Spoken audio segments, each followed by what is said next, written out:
നൂറ്റാണ്ടുകൾക്ക് മുന്നേ നടന്നു വന്നിരുന്ന ജാതി വിവേചനവും വർഗീയതയും തൊട്ടുകൂടായ്മയും ഇന്നും സംസ്കാരം പോലെ കാത്തു സൂക്ഷിച്ചു നടന്ന ഇന്നത്തെ സമൂഹം അറിയുന്ന ഒരു വിശുദ്ധനുണ്ട്. വിഭജിക്കുന്നതിനെതിരെ ഏകതയുടെ വഴിയിലൂടെ ജീവിതം മുഴുവൻ നടന്നു കാട്ടിയ ഒരു മനുഷ്യന്റെ കഥ.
എന്താണ് കുര്യാക്കോസ് നീ പറയുന്നത്?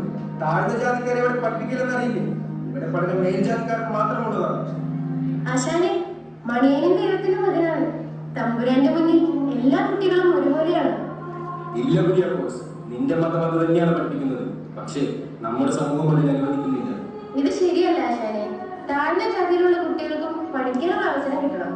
ഞാൻ വളർന്നു വരുന്ന എല്ലാ കുട്ടികൾക്കും പഠിക്കാൻ സാധിക്കുന്ന ഒരു വിദ്യാലയം ഉണ്ടാകും. അതൊന്നും നടക്കില്ല കുട്ടി.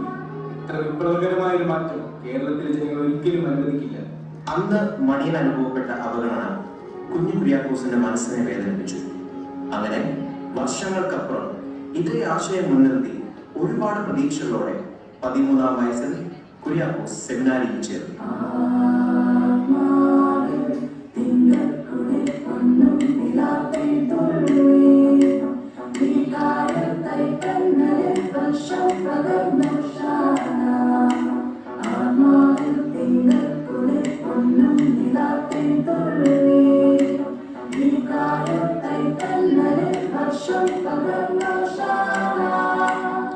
കുട്ടികളെ, കുറച്ചു ദിവസങ്ങൾ കൂടെ കഴിഞ്ഞാൽ നിങ്ങളുടെ പൗരോഹിത്യ സ്വീകരണമാണെന്ന് അറിയാമല്ലോ. അതിനുശേഷം നിങ്ങൾ പ്രവർത്തിക്കാൻ താല്പര്യമുള്ള മേഖലകളെ കുറിച്ച് എനിക്ക് അറിയാൻ താല്പര്യമുണ്ട്. കുര്യാക്കോസേ, നിന്റെ ആശയം എന്താണ്? എനിക്കൊരു സ്വപ്നമുണ്ട് അച്ഛൻ. താഴ്ന്ന ജാതിക്കാർക്ക് കൂടി വിദ്യ അഭ്യസിക്കാൻ സാധിക്കുന്ന വിധത്തിൽ ഇപ്പോഴത്തെ നമ്മുടെ വിദ്യാഭ്യാസ സമ്പ്രദായം മാറ്റിയെടുക്കണം. എല്ലാ പണിയുടെ കൂടെ വിദ്യ അഭ്യസിക്കാൻ കഴിയണം. പള്ളിക്കൂടം, അതാണ് എന്റെ ആശയം.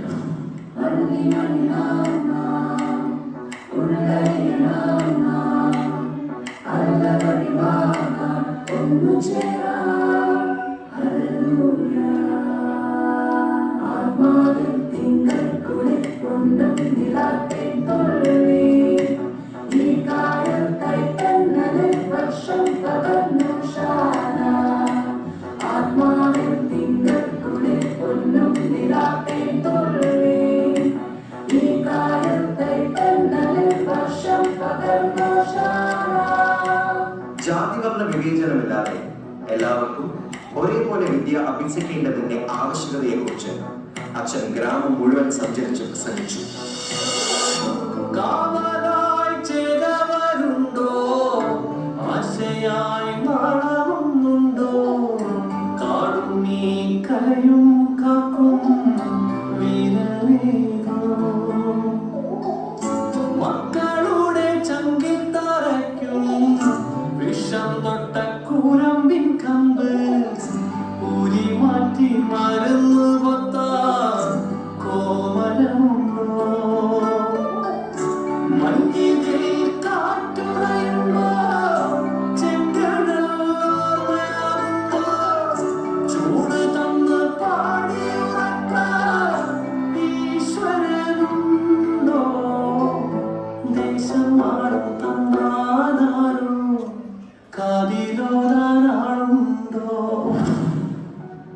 കുട്ടികളെ, നിങ്ങളെന്താ പള്ളിക്കൂടത്തിൽ വരാത്തത്?